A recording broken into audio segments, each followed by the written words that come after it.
Pior do que não ser é sentir-se pronto, iludir-se acabado, sente-se feito. Pior do que não ver é não se enxergar, ter dois olhos para os outros e uma cegueira para si. Pior do que a mudez é não se calar, fazer das palavras suas armas ferinas. Pior do que não ter é não se amar, pois só sabe amar quem aprende a calar, quem aprende a se ver, quem aprende a ser, quem aprende a se dar.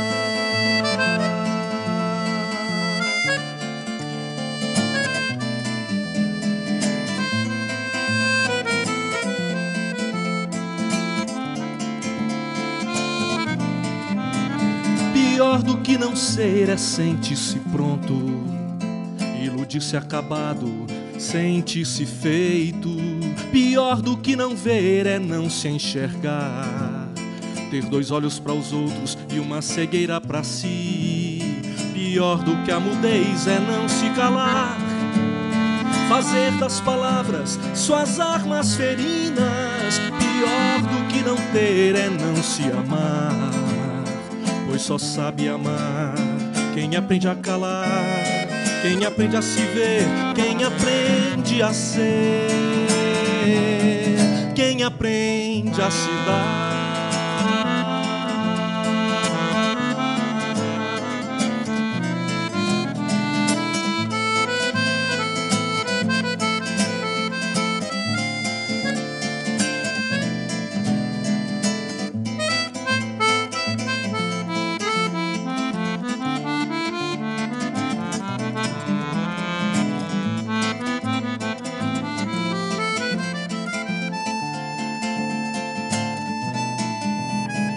Pior do que a mudez é não se calar, fazer das palavras suas armas ferinas. Pior do que não ter é não se amar, pois só sabe amar quem aprende a calar, quem aprende a se ver, quem aprende a ser, quem aprende a se dar.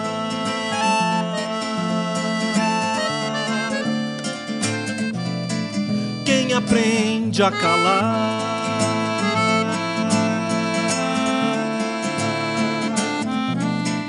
quem aprende a se ver,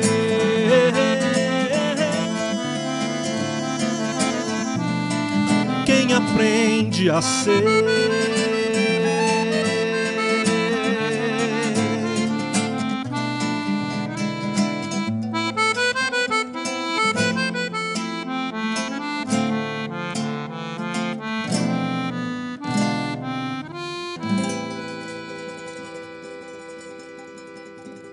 Louvamos a Deus por este belíssimo e inspirado hino que eu acredito deve ter alegrado seu coração através desta música de um dos cantores do ministério da LPC. Estamos juntos nessa manhã de sexta-feira, hoje 29 de abril. Praticamente o mês foi embora. A partir de segunda-feira nós estaremos virando a página do nosso calendário, já adentrando no mês de maio. Como o ano está velozmente passando e nós nem percebemos. Mas é assim, o salmista nos diz que o tempo passa e a nossa vida também. E é como se nós voássemos. O tempo passa, a vida passa. E é assim que nós vemos os dias em que estamos vivendo. Logo mais estaremos ouvindo outra vez o pastor Guilherme trazendo a continuidade de um tema que foi abordado durante a nossa conferência teológica, e hoje ele estará falando sobre o fenômeno das línguas.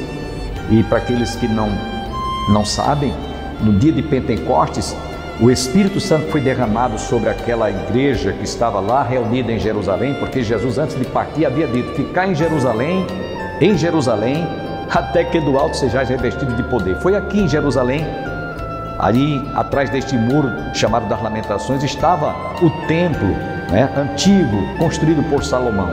E aí Jesus havia dito: ficar em Jerusalém até que do alto sejais revestidos de poder, e depois ser-me-eis testemunhas, tanto em Jerusalém, em Judéia, Samaria e até os confins da terra. E em Atos capítulo 2, nos diz a palavra que no dia de Pentecostes o Espírito Santo foi derramado e todos falaram em línguas estranhas. Não foi línguas estrangeiras, não, foi línguas estranhas mesmo, a linguagem dos anjos, língua dos anjos. Deve ter sido uma coisa fantástica, né? Como diz o tema do assunto que o pastor Guilherme está abordando, o fenômeno das línguas.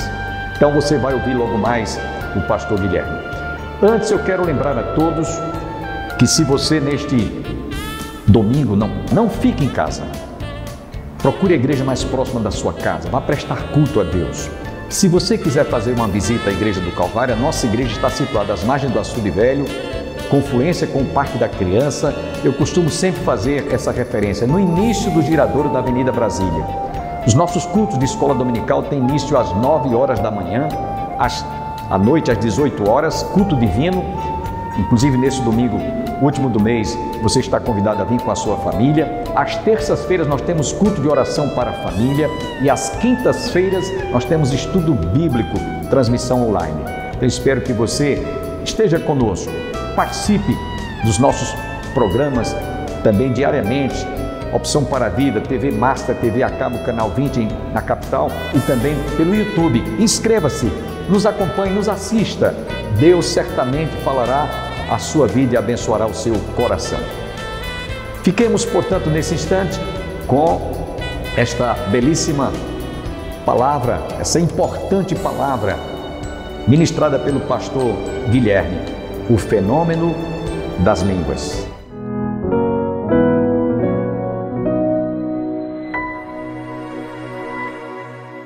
Ensinar algo, mas para ensinar ele tem que desconstruir algo. Aí ele vai concordar com os coríntios em algumas coisas, ele vai discordar porque Paulo está nesse embate. A igreja não era só uma igreja dividida, a igreja era uma igreja contra Paulo. E aí vem a terceira possibilidade. Então vamos lá. Eu não acho que Paulo está dando só uma informação acerca dos dons. Eu não acho que Paulo está simplesmente querendo resolver a divisão dentro da igreja acerca disso. A terceira possibilidade é essa. O ponto era que Paulo estava nesse momento lutando contra uma ideia errada dos coríntios, e essa ideia errada era contra ele. Então seria mais ou menos assim. A igreja do Corinto estava dizendo, Paulo, você ensinou isso, mas nós não vamos fazer assim. Paulo, você falou isso, mas eu acho que não é por aí. Era uma igreja teimosa. Porque tem igrejas teimosas com os líderes. Porque elas desconstroem a imagem de um líder. E elas começam a achar que o líder é alguém que deve servi-las. E nessa ideia de um líder servi-las, obviamente, de um líder servir, não só como o sentido cristão, mas como um capacho, a igreja começa a dizer: o pastor me aconselhou isso, mas isso aí eu não gosto não, então eu não vou fazer. Ah não, quando o pastor me aconselhou isso eu gostei, então eu vou fazer. Então a ideia de Corinto era com Paulo assim. Paulo falava uma coisa, a igreja de Corinto: a gente gostou, vamos fazer o que Paulo disse. Aí quando eles não gostavam, vamos desobedecer a Paulo, ele não é ninguém mesmo. Então aqui havia um sentimento anti-paulino, que faz com que o ponto seja esse, ó. Atenção. Os coríntios tinham uma posição bem formada acerca dos dons, e essa posição estava cheia de abusos. Abuso do dom de línguas, abuso do dom de profecia, abusos. E o que é que Paulo vai fazer agora nesses abusos? Paulo vai desconstruir eles. Por quê? Porque os coríntios tinham começado a ter uma visão minimalista e diminuta do Espírito. Atenção, Paulo não está só querendo corrigir os coríntios. Paulo está querendo dizer, vocês reduziram a operação do Espírito somente do jeitinho de vocês. E aqui é que está o ponto. Quando eu vejo uma igreja neopentecostal, e quando eu vejo ela agindo de certas formas, às vezes as pessoas dizem: pastor, o senhor acha que extrapolou a operação do Espírito? Eu digo assim, cara, olha, eu acho que eles estão reduzindo a um tipo de experiência específica. Se eu não me arrepiar, não tem Espírito aqui. Às vezes. Então o papel do Espírito é o mesmo papel de uma música muito boa, te arrepiar. Então, para um exemplo bem básico aqui, seria isso. A igreja de Corinto só estava querendo se arrepiar com o Espírito. E Paulo está dizendo, que visão diminuta do Espírito. O problema do abuso não é só o abuso, é porque ele reduz o Espírito a experiências controladas e extremamente diminutas dentro da igreja. Ah não, o pastor pregou hoje, mas não deu. Não deu aquele estado. Não quis chorar, então se não caiu uma lágrima, o Espírito não está aqui. Paulo olharia para você e disse, cara, será possível, gente? Que visão diminuta do Espírito. Então o que Paulo está fazendo? Vamos lá. Paulo não está só corrigindo os coríntios, Paulo está querendo ampliar a visão dos coríntios.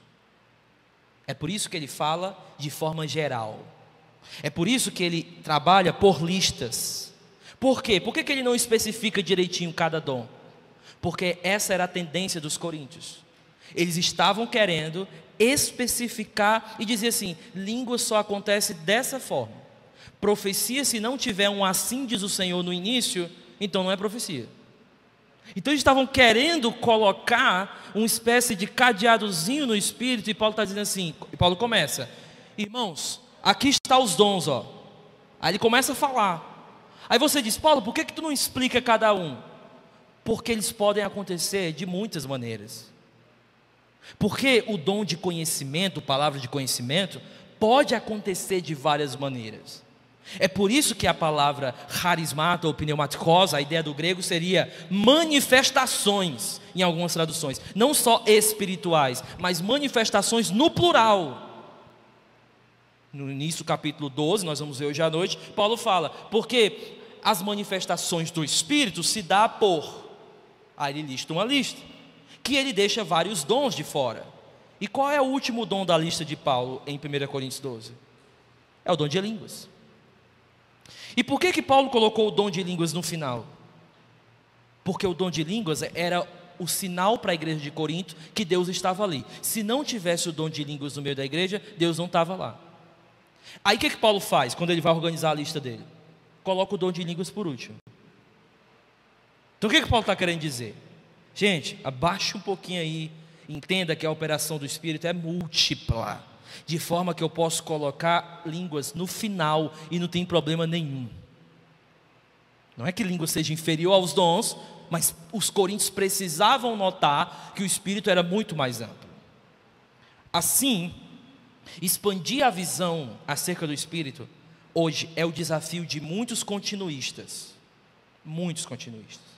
Porque de um lado você tem uma negação dos dons, às vezes sem base, às vezes com base, às vezes porque tiveram uma experiência neopentecostal terrível, e aí se fecharam para todos, foram para o extremo e se fecharam, mas nunca estudaram o texto, nunca tiveram contato com a igreja saudável que tem a operação dos dons.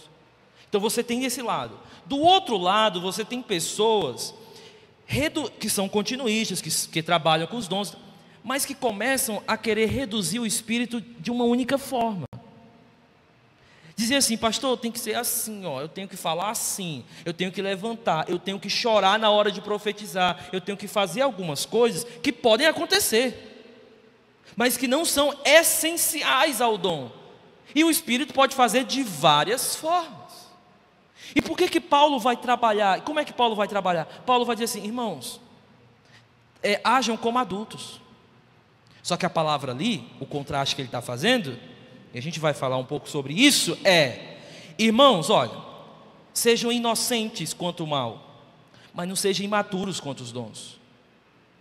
Por que Paulo fala, seja inocente em relação ao mal, mas, seja inocente com relação ao mal, mas quanto os dons, não sejais crianças. Paulo usa a mesma palavra, inocente lá é criança, e imaturo lá também é criança, mas pelo contexto a gente faz essa distinção. O que Paulo está dizendo é, como é que eu consigo ser inocente para o mal? Ou seja, não ser uma pessoa perversa como o mal. É tendo cuidado, é estando alerta, é buscando sabedoria. Assim com relação aos dons, não tem como eu lhe dar uma lista, irmão, e dizer assim, ó, aqui está como o dom tem que acontecer na sua igreja. Isso não dá. Por quê? Porque eu tenho que ter sabedoria, e a sabedoria implica contextos diferentes, formas diferentes, mas que precisa seguir um guia, precisa ter uma base sólida nas Escrituras. É por isso que Paulo pode falar o dom, esperar que os coríntios entendam o que é aquele dom de forma geral. Por exemplo, palavra de sabedoria. Então existe um limite ali daquele dom. Só que esse limite não é palavra de sabedoria, é isso. A ideia lá no texto é: palavra de sabedoria pode acontecer de várias formas. Mas entenda, precisa ser um logos e precisa ser de sabedoria, ou seja, precisa ser algo falado. Eu acho que logos ali é mais de ser algo falado, dos dons de fala, e precisa ter o elemento de sabedoria. Deixa eu dar um exemplo do que eu quero falar antes da gente entrar no texto. Existe um sensacionista que eu respeito, mas não sigo, que é o John MacArthur. E ele diz: palavra de sabedoria, está sendo gravado, está ao vivo, né? Ok, deixa eu lá. O John MacArthur diz: palavra de sabedoria acontece na pregação. Sim. Ok, mas quem disse? É só fazer saber. Não, é porque é palavra.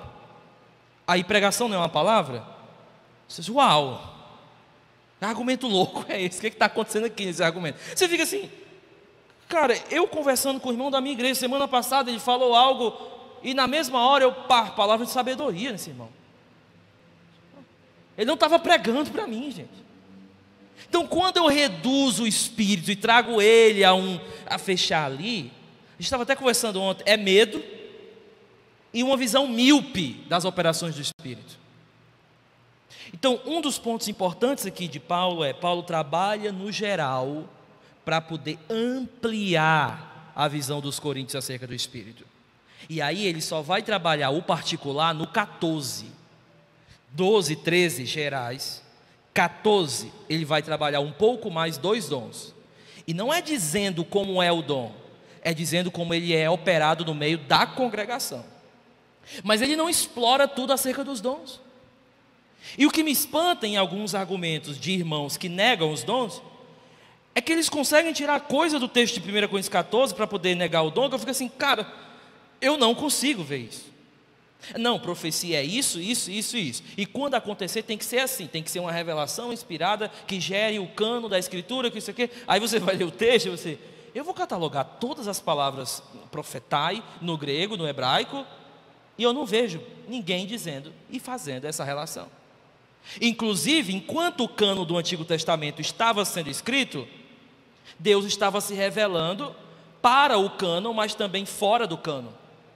No Novo Testamento, enquanto o cano estava sendo escrito, haviam profetas, Deus se revelando a eles e Deus se revelando para o cano. Deus sempre vai trabalhando isso no estabelecimento da Escritura e trabalhando de forma mais geral com a igreja. Mas para eles as coisas precisam ser juntas. Então, o que Paulo vai fazer é expandir. O que eu quero chamar os irmãos para o dom de línguas agora, nós vamos trabalhar só o 12 à noite, é entender um pouco agora do fluxo do argumento. Tá bom? Então, eu comecei falando algumas problemáticas, tentei explicar qual é a natureza do problema. Os coríntios, eles estavam reduzindo a visão do Espírito, e isso estava trazendo problemas na igreja de divisão, e Paulo agora vai querer expandir, e isso deve controlar a nossa leitura hermenêutica. É o que a gente chama de controle hermenêutico. Ou seja, quando a gente não encontrar algum detalhe que a gente queria, a gente entende: peraí, é porque Paulo não quer que eu reduza isso a uma única coisa. Então isso pode dar um controle hermenêutico, que a gente chama. Vamos entrar no texto. Bem, não dá para dizer que esse é um texto fácil, né? Mas vamos entrar no texto. 1 Coríntios capítulo 14. A primeira divisão do texto é do verso 1 ao verso 5. E nessa divisão, Paulo vai falar da importância, do valor dos dons de profecia e o dom de línguas. Ele diz assim: sigam o caminho do amor e busquem com zelo. Essa tradução da NVI que coloca dedicação talvez não seja a tradução mais apropriada, porque zelo não é só fazer aquilo com muito afinco. Zelo é copiar alguém que faz aquilo muito bem. Zelo tem mais a ver com copiar alguém que faz muito bem. É por isso que ele começa assim, sigam o amor. Ou seja, que amor? Do capítulo 13, que não se vangloria, que é bondoso, que não se orgulha, sigam esse caminho, ou seja, imitem esse caminho bem direitinho. Então, o zelo aqui, às vezes as pessoas falam, eu vou acordar 3 horas da manhã, porque isso é zelo. Aí quando abre a boca é um desastre, fala mal de todo mundo, fofoquinha todo dia. Por ele a igreja viraria uma espécie assim, de reality show, onde ele podia falar de todo mundo. Ou seja, ele acha que zelo é algum tipo de devoção a mais. Pode existir algum tipo de zelo nisso, mas para Paulo, zelo é você imitar bem o caminho do amor. Não só andar nele, mas imitar o caminho do amor. Eu vou fazer aqui uma coisa que pode ser geral, e eu acho que aqui é Jesus, personificação de Jesus, mas isso, enfim. E ele diz o seguinte, principalmente o dom de profecia. Aqui Paulo usa um termo, malon de rina, que esse texto, que é traduzido no texto como principalmente.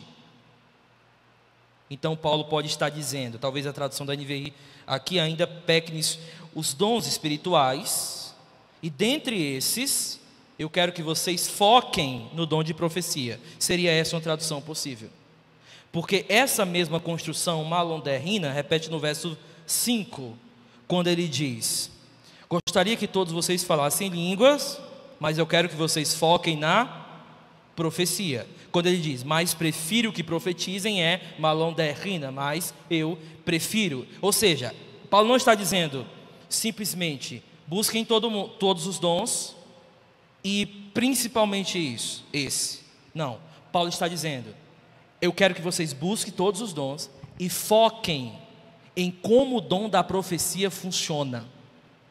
Porque ele pode servir como um modelo para os outros dons. Tem que ser o quê? Entendível dentro da comunidade. Um tem que esperar pelo outro para profetizar. Então, se você procurar em 1 Coríntios, qual é o dom que Paulo mais especifica? É o dom de profecia. Pelo menos como ele deve funcionar. Ele passa muito tempo falando de como o dom de profecia deve funcionar. Por quê? Porque o dom de profecia é um bom modelo para como os outros dons devem funcionar dentro da comunidade. E aí, ele continua falando, então, que depois do verso 1, ele começa a fazer uma distinção entre profecia e línguas. E ele fala, pois quem fala em uma língua não fala aos homens, mas a Deus. De fato, ninguém o entende em espírito, fala em mistério. Aí ele continua no verso 3, mas quem profetiza o faz para edificação, encorajamento e consolação dos homens. Quem fala em língua, a si mesmo se edifica, mas quem profetiza, edifica a igreja. Bem, no meu andar, eu já fui um continuista forte, me tornei um sensacionista meio retardado, desculpa a palavra, e aí fiquei um sensacionista um pouco mais, sim, bem argumentativo e tal, e depois cheguei à conclusão de que não era isso e fui para o continuismo já há alguns anos. Mas um dos pontos que eu tenho visto em todo esse processo meio estranho é que as pessoas, quando leem esse texto, geralmente eles olham como se Paulo estivesse sendo irônico aqui, ou pelo menos falando do dom de línguas de forma pejorativa. Paulo diz assim, olha, quem fala em língua, ninguém entende. Gente, isso aí que vocês estão fazendo, olha, está tudo errado, ninguém entende isso aí não. Por isso, profecia. Mas no texto você não consegue ver Paulo tendo uma linguagem pejorativa. O ninguém entende para Paulo não é pejorativo. Por quê? Porque o contexto aqui é comunitário. O ponto, portanto, não é que Paulo está dizendo, ei gente, dom de línguas, parem de falar aí, ou então falem menos, porque ninguém entende mesmo, parem de falar. Não é isso. Veja comigo o verso 18 e o verso 19, um pouquinho mais para frente. Ele diz, dou graças a Deus por falar em línguas mais do que todos vocês. Como é que pode ser pejorativo e ele fazendo uma degradação das línguas, se ele diz que fala mais do que todo mundo? Não tem como, é estranho. O que ele está fazendo aqui é focando na edificação. Verso 4, quem fala em línguas, não é em língua no singular, nunca glossa aparece no singular, no grego aí é sempre línguas. Então, quem fala em línguas a si mesmo se edifica, mas quem profetiza edifica a igreja. Aí eles vão dizer, está vendo como línguas não deve ser muito buscado? Por quê? Porque é só para edificar você e não a igreja toda. Só que o ponto de Paulo não é esse. O ponto de Paulo é que quando você profetiza, as pessoas entendem na comunidade. Porque na comunidade é necessário compreensão de todos. E se tiver línguas, que haja interpretação, porque aí vai ter o quê? Compreensão de todos. Então o ponto não é colocar um melhor do que o outro, ou fazendo um argumento pejorativo com as línguas. Na verdade o que Paulo está dizendo é focando de que na edificação da comunidade deve ter alguma coisa ali comum entre línguas e profecias, que é o entendimento das pessoas, as pessoas compreenderem o que está sendo falado. Talvez seja a palavra mais apropriada, a ideia de que há uma compreensão ali. Ok. E aí Paulo segue com umas analogias, do verso 6 ao verso 12. E nessas analogias ele faz um comentário de abertura muito importante. Preste atenção, verso 6. Agora, irmãos, se eu for visitá-los e falar em línguas, em que lhes serei útil? A não ser que lhes leve alguma revelação, conhecimento, ou profecia, ou doutrina. Então o que ele está querendo dizer? O que eu serei útil? Por quê? Porque se eu falar em línguas, sem interpretação, não vai ter entendimento, a igreja não vai compreender, a igreja não vai ser edificada. Você pode perguntar, pastor, qual a diferença entre revelação, conhecimento, profecia? Eu não entraria por essa porta. Não entraria. Por quê? Porque Paulo não está definindo. Paulo está dizendo, olha, ele não está trabalhando para você focar na distinção das coisas. Qual é o foco de Paulo? É que todas são inteligíveis, compreensíveis. Então, quando você vê Paulo comparando substantivos, revelação, conhecimento, doutrina, a tendência de alguns, como é uma pessoa que eu respeito muito, o reverendo Augustus, é dizer, está vendo como profecia é a mesma coisa de pregação e doutrina? Só que é entrar por uma porta que Paulo não está entrando. Por quê? Porque o foco textual de Paulo não é você distinguir, é você olhar o que é comum, mesmo eles sendo diferentes. Então quando ele diz assim, conhecimento, profecia, doutrina, qual é a compreensão? Não é que são a mesma coisa, é que eles têm uma coisa em comum, mesmo sendo diferentes. E o que é? Eles são compreensíveis, inteligíveis para a comunidade. E aí depois dessa introdução, Paulo vai falar de 3 analogias aqui. Veja comigo o verso 7. Até no caso de coisas inanimadas que produzem sons, tais como a flauta ou a cítara, como alguém reconhecerá o que está sendo tocado se os sons não forem distintos? Perceba a questão de entendibilidade, verso 8. Além disso, se a trombeta não emitir um som claro, quem se preparará para a batalha? Verso 9. Assim acontece com vocês, se não proferirem palavras compreensíveis. Aí a NVI coloca com a língua, mas aqui a ideia é em línguas. Como alguém saberá o que está sendo dito? Vocês estão simplesmente falando ao ar. Sem dúvidas, terceira analogia. Há diversos idiomas no mundo. Todavia, nenhum deles é sem sentido. Verso 11 fecha o argumento. Então ele fecha como? Portanto, se eu não entender o significado do que alguém está falando, serei aí... A tradução aqui da NVI é estrangeiro, porque os tradutores da NVI, a equipe da NVI, pressupõe que línguas idiomáticas, são inglês, português, alemão e etc. Que eu vou já entrar nesse ponto. Agradeço a você que esteve conosco. Amanhã não temos programa, mas nos reencontraremos na próxima segunda-feira, se Deus assim nos permitir. Eu desejo a todos um bom final de semana, que todos fiquem com Deus. E a paz do Senhor para você, para sua família, e que todos fiquem com Deus. Até segunda-feira, se Deus quiser.